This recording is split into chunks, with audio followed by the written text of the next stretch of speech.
اللہ نے صحابہ کہف کا بھی تذکرہ قرآن پاک میں فرمایا۔ یہ بادشاہ سے لڑ بیٹھے تھے، یعنی اس کی محفل سے وہاں سے اٹھ کے چلے گئے۔ ایک آدمی اٹھا کہ بادشاہ کی محفل سے میں جاتا ہوں، یہ مشرک ہے، بت پرست ہے، میں صرف اللہ کی عبادت کرتا ہوں۔ دل میں اللہ نے ایک اس کے ذہن میں یہ بات ڈالی، اٹھا ایک درخت کے پاس جا کے بیٹھا، دوسرا اٹھ کے چھپ کے وہ بھی درخت کے پاس جا کے بیٹھا۔ کرتے کرتے ایسے ہی 5-7 لوگ جمع ہو گئے۔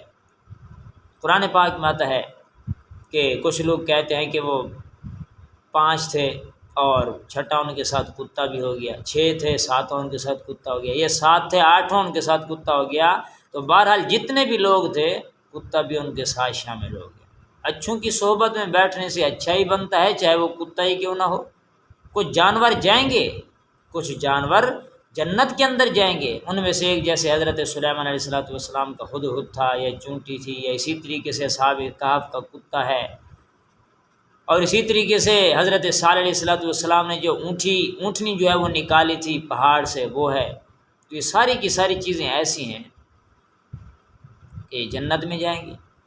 تو یہ سب کے سب اٹھ کے آخر ایک جگہ جمع ہوئے اور آپس میں ایک دوسرے کو بتایا کہ ہم کیوں آئے ہیں، اور بادشاہ اور لوگ ان کی تلاش میں لگے ہوئے تھے۔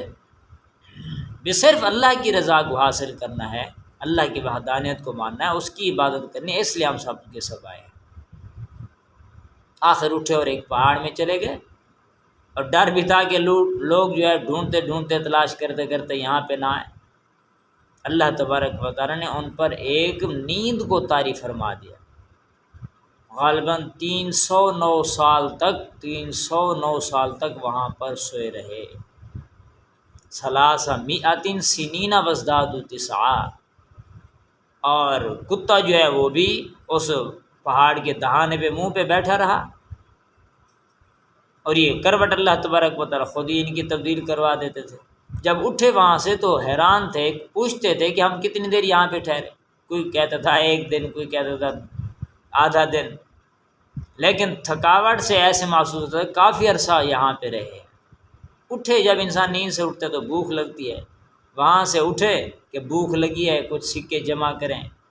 سکہ جس کے پاس تھا اس نے دیا، اس نے کہا کہ جاؤ پہاڑ سے نیچے اتر جاؤ اور جا کر کے وہاں سے کھانا لے آؤ بازار سے۔ اور یہ اٹھا اور جا کر کے دیکھا، وہ تو ماحول ہی سارا تبدیل ہوا پڑا تھا، لوگ الگ قسم کے، شہر الگ قسم کا۔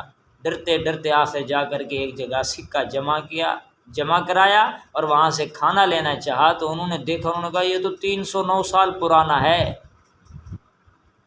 اور مشہور ہو گیا، اور افراتفری مچ گئی کہ یہ لوگ، ان کا تو ہم تذکرہ سنا کرتے تھے اصحاب کہف کا۔ تو پھر جا کر کے ان کو بھی پتہ چلا، شہر والوں کو بھی پتہ چلا، اور آپس میں جا کر کے وہ لوگ ملے، اور پھر اللہ نے ان کو موت طاری کر دی۔ تو بہرحال کہنے کا مقصد یہ کہ اللہ کے ہاتھ میں زندگی دینا، موت دینا، عزت دینا، ذلت دینا، انسان کا یقین اور بھروسہ اللہ کی ذات پہ، توکل اللہ کی ذات پہ۔ اللہ جب عزت عطا فرمانا چاہتا ہے تو کوئی ذلیل نہیں کر سکتا، جب کوئی اللہ ذلیل کرنا چاہے تو ساری دنیا مل جائے اس کو پھر عزت بھی نہیں دے سکتی۔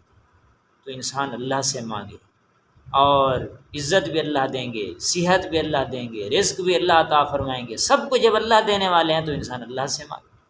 اللہ اس دعا میں عمل کی توفیق نصیب فرمائے۔ وآخر دعوانا الحمد للہ۔